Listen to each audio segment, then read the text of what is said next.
Hello and welcome back to Ganga Education.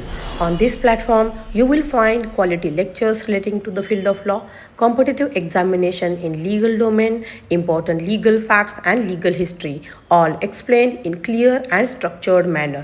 Criminology के इस lecture series में आज हम डिस्कस करेंगे demonological school of criminology. Let's get started.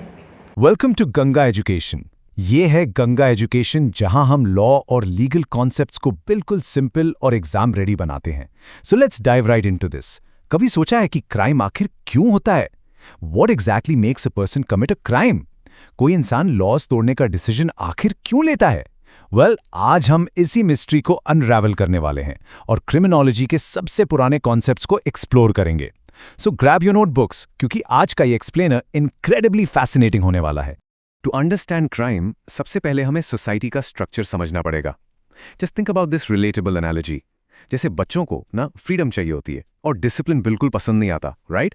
लेकिन पेरेंट्स और टीचर्स डिसिप्लिन इंपोज करते हैं, कभी थोड़े प्यार से और कभी थोड़ी पनिशमेंट से, ताकि बच्चे रिस्पॉन्सिबली ग्रो करें। सिटीजन्स और स्टेट का रिलेशनशिप भी बिल्कुल वैसा ही है। हम सबको आज़ादी चाहिए। We definitely desire to act freely, but the state imposes laws to regulate our conduct. ये डिसिप्लिन मेंटेन करना एब्सोल्युटली क्रूशल है एक स्टेबल सोसाइटी के लिए। आज के इस एक्सप्लेनर का एजेंडा बिल्कुल क्लियर है। Number 1, relationship between crime and state. Number 2, what are schools of criminology. Number 3, the demonological school. Number 4, sins, virtues and punishments. And finally, number 5, criticisms and modern views. Let's get started. Let's start with our first topic, relationship between crime and state, which is basically the foundation of law. You see, individual freedom और state control के बीच का जो balance है ना, वो हमेशा से legal scholars का एक फेवरेट टॉपिक रहा है। सोसाइटी में रूल एक्चुअली बहुत सिंपल होता है। जो लॉ अबाइडिंग सिटीजन्स हैं, जो प्रॉपरली रूल्स फॉलो करते हैं, उन्हें मिलती है प्रोटेक्शन, और जो लॉज ब्रेक करते हैं, दे फेस पनिशमेंट। सेंचुरीज से स्कॉलर्स इस डायनामिक को स्टडी कर रहे हैं। डिसिप्लिन, क्राइम और पनिशमेंट का ये जो एंटायर साइकिल है, इसे समझने के लिए हिस्ट्री में कई अलग अलग थियोरीज डेवलप हुई, और इन्हीं पर्सपेक्टिव्स को हम स्कूल्स ऑफ क्रिमिनोलॉजी कहते हैं। Move into our second topic. What exactly are schools of criminology? Let's define this core concept. Judiciary exams के पर्सपेक्टिव से ये कोर कॉन्सेप्ट है और फ्रीक्वेंटली पूछा जाता है। सो मेक श्योर आप अपने नोट्स में इस डेफिनेशन को जरूर ऐड करें। Schools of criminology basically different evolutionary perspectives हैं। ये ऐसी अलग अलग थियरीज हैं जो दो मेन चीजें एक्सप्लेन करती हैं। फर्स्ट, कॉजेज ऑफ क्राइम, यानी आखिर क्राइम होता क्यों है, and second, remedies to control it, यानी उस क्राइम को रोकें कैसे और क्रिमिनल को सजा क्या दें। हर स्कूल का अपना एक बिल्कुल यूनिक व्यू होता है क्राइम को देखने का। अब देखिए, आज के मॉडर्न टाइम्स में पूरी दुनिया का लीगल सिस्टम ज्यादातर दी सोशियोलॉजिकल स्कूल पर बेस्ड है। 20th सेंचुरी में स्कूल ने लीड किया, जहां फोकस था मॉडर्न रिफॉर्मेटिव अप्रोचेस पर, यानी क्रिमिनल को इफेक्टिवली सुधारने पर। लेकिन एक बात समझना जरूरी है, मॉडर्न लॉ अचानक से डेवलप नहीं हुआ। द बिग क्वेश्चन इज, इसकी शुरुआत आखिर कहां से हुई? Let's go back in time to where it literally all began. And that brings us to topic number 3, the demonological school, also known as the pre-scientific era. जब science और logic properly develop नहीं हुए थे, तब इंसान crime को कैसे समझता था? ये हिस्टोरिकल कॉन्टेक्स्ट समझना आपके लिए बहुत जरूरी है।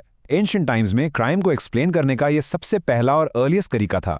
फिर मिडिएवल टाइम्स आए, जहां इन सुपरनैचुरल बिलीव्स ने ह्यूमन थिंकिंग को पूरी तरह से डोमिनेट कर लिया। लिटरली लोगों की सोच पर इनका कब्जा था।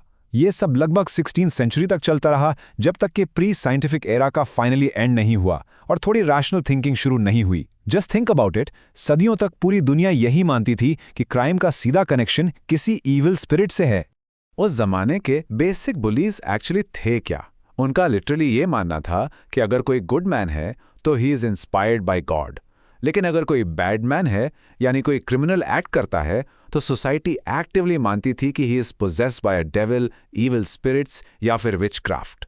उनके हिसाब से क्राइम किसी बायोलॉजी, साइकोलॉजी या सोसाइटी के वजह से बिल्कुल नहीं होता था।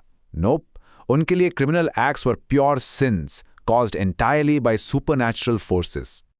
Let's move to our fourth topic, sins, virtues and punishments, examining the religious perspectives on crime. अब जब सोसाइटी ने क्राइम को सिन और सुपरनैचुरल फोर्स मान ही लिया, तो नेचुरली इसका एक डायरेक्ट कनेक्शन रिलीजन से हो गया।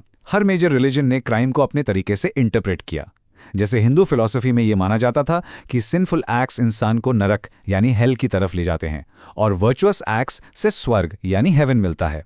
सिमिलरली क्रिश्चियनिटी में क्राइम और सिन का सोर्स सीटन यानी डेविल को माना गया, जबकि अच्छाई गॉड्स ग्रेस से आती है। और इस्लाम में भी ईविल डीड्स और क्राइम्स शैतान से लिंक्ड माने गए और राइचस कंडक्ट पर डिवाइन रिवॉर्ड मिलता है। सो आप क्लियरली देख सकते हैं कि ग्लोबली रिलीजियस फ्रेमवर्क्स क्राइम को एक स्पिरिचुअल फेलियर की तरह देखते थे, ना कि एक लीगल इशू की तरह।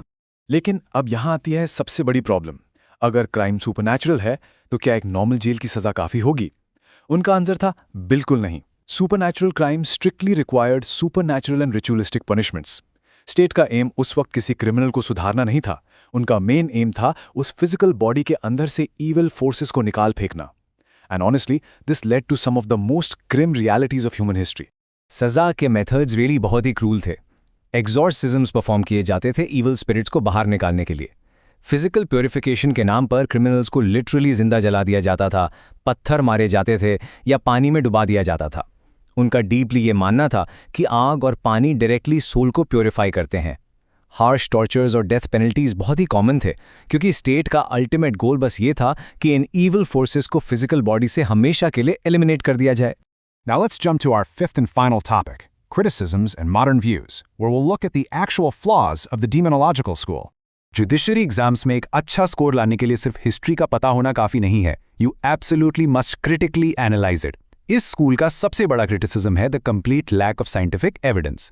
ऐसी कोई भी प्रूफ नहीं थी कि डेविल्स या विचक्राफ्ट क्राइम कॉज करते हैं। ये पूरा का पूरा सिस्टम सुपरस्टिशन, मिथ्स और डर पर डिपेंडेंट था, और इसका सबसे ट्रैजिक रिजल्ट था the cruel punishments of innocent people. जैसे मिडीवल यूरोप में हजारों मासूम औरतों को विचक्राफ्ट के झूठे इल्जाम में ब्रूटली एग्जीक्यूट कर दिया गया। It was truly a dark period. और आज के मॉडर्न साइंटिफिक एरा में, जहां हम स्ट्रिक्टली रैशनल और एविडेंस बेस्ड एक्सप्लेनेशंस मांगते हैं, ये स्कूल पूरी तरह से इररेलेवेंट हो चुका है। So to properly summarize the essence of this historical phase, scholars इस स्कूल को एक बड़ा स्पेसिफिक टाइटल देते हैं। उन्होंने इसे द अनसाइंटिफिक और pre scientific school of criminology का नाम दिया है, क्योंकि भले ही ये इंसान की क्राइम को समझने की सबसे पहली कोशिश थी, इसमें कोई भी लॉजिक या रैशनल फाउंडेशन नहीं था। It was purely based on blind faith and fear. तो स्टूडेंट्स, इस पूरी डिस्कशन से एक बहुत ही बड़ा और इंटरेस्टिंग क्लिफ हैंगर निकल कर आता है। अगर भूत, पिशाच या इविल स्पिरिट्स एक्चुअली क्राइम नहीं करवाते, तो what exactly is the true scientific reason behind criminal behaviour? कोई इंसान सच में लॉज तोड़ने का डिसीजन क्यों लेता है? वेल, उस साइंटिफिक रीजन को हम डीपली एक्सप्लोर करेंगे अपने अगले एक्सप्लेनर में। तब तक रिवाइज योर नोट्स प्रॉपर्ली। ये है गंगा एजुकेशन, जहां हर कॉन्सेप्ट होता है crystal clear. Thank you for watching this session. If you found this lecture useful, do like, share and subscribe to Ganga Education. Keep learning, keep growing and stay connected for more law lectures.